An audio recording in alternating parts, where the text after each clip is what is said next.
আজকে একটা নতুন ধরনের রেসিপি তোমাদের সামনে নিয়ে চলে এসেছি। খুব সহজ উপায়ে তোমরা তৈরি করে নিতে পারবে এগ চিলি। এগ চিলি তৈরি করার জন্য আমার পেঁয়াজ কুচি, রসুন কুচি আর লঙ্কা কুচি লাগবে। এছাড়াও বড় বড় করে পেঁয়াজ, ক্যাপসিকাম, টমেটোগুলো আমরা কেটে নিয়েছি। আমরা প্রথমে ডিমগুলোকে সিদ্ধ করেও নিতে পারি বা বাটির ভেতরে তেল মেখে সেই ডিমটাকে বয়েল করেও নিতে পারি। দেখো আমাদের ডিমটা সিদ্ধ হয়ে গেছে। এবার এটাকে উঠিয়ে নিয়ে আমরা পিস করে নেব। এখন দেখো ডিমটাকে আমরা পিস করে নিচ্ছি। এইভাবে আমরা পিস করে নেব। এবার একটা বাটির ভেতরে কিছুটা পরিমাণে কর্নফ্লাওয়ার আর ময়দা নিয়ে আমরা জল দিয়ে ব্যাটারটা তৈরি করে নিচ্ছি। খুব পাতলা হবে না, আবার খুব ঘনও হবে না, মিডিয়াম করতে হবে। এখন আমার ব্যাটারটা তৈরি হয়ে গেছে। এবার আমরা ফ্রাই প্যানের মধ্যে তেল দিয়ে দিয়েছি। দেখুন বেশ গরম হয়ে গেছে তেলটা। এখন আমরা এই ব্যাটারটা দিয়ে ডিমগুলোকে ভেজে নেব।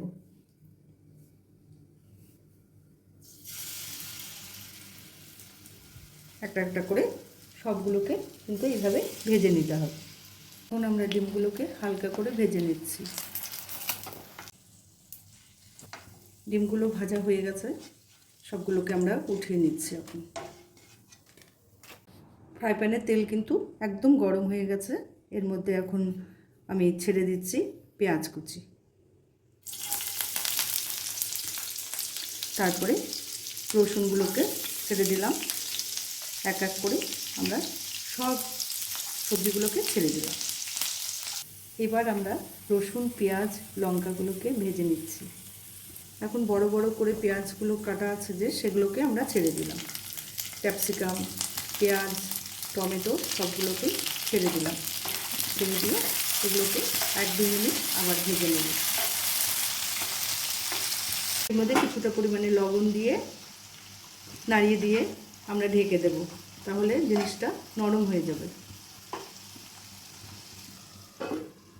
আমরা কিছুটা পরিমাণে জল দিয়ে দিলাম। এরপর আমরা একটা সস বানিয়ে নেব। এখন এর ভেতরে আমরা টমেটো সস দেব 2 চামচ,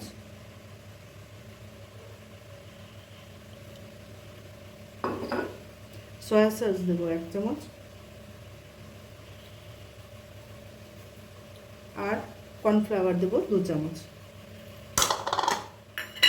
দিয়ে জিনিসটাকে আমরা মিশিয়ে নেব। কিছুটা পরিমাণে জল দিতে হবে। কিছুটা পরিমাণে জল নিয়ে এটাকে আমরা মিশিয়ে নিচ্ছি। এবারে আমরা ঢাকনা খুলে সসটাকে ঢেলে দেব।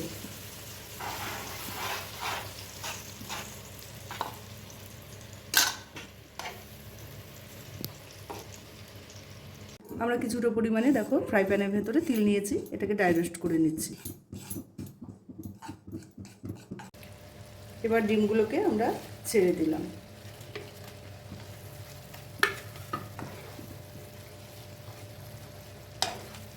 এরপর এইগুলোকে আমরা 2-1 মিনিট ঢাকা দিয়ে কষতে দেব।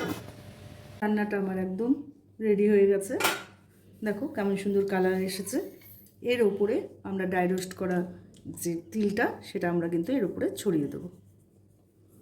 খেতে আরও সুন্দর লাগবে। এবার আমি এগুলোকে সুন্দর করে গুছিয়ে সার্ভ করব। রান্নাটা অবশ্যই বাড়িতে ট্রাই করবেন। ভিডিওটা লাইক শেয়ার করতে ভুলবেন না। কেমন লাগলো সেটা কমেন্টে জানাবেন। চ্যানেলটা সাবস্ক্রাইব করবেন। আজকের মতো ভিডিওটা এখানেই শেষ করছি। ভালো থাকবেন, সুস্থ থাকবেন। ধন্যবাদ।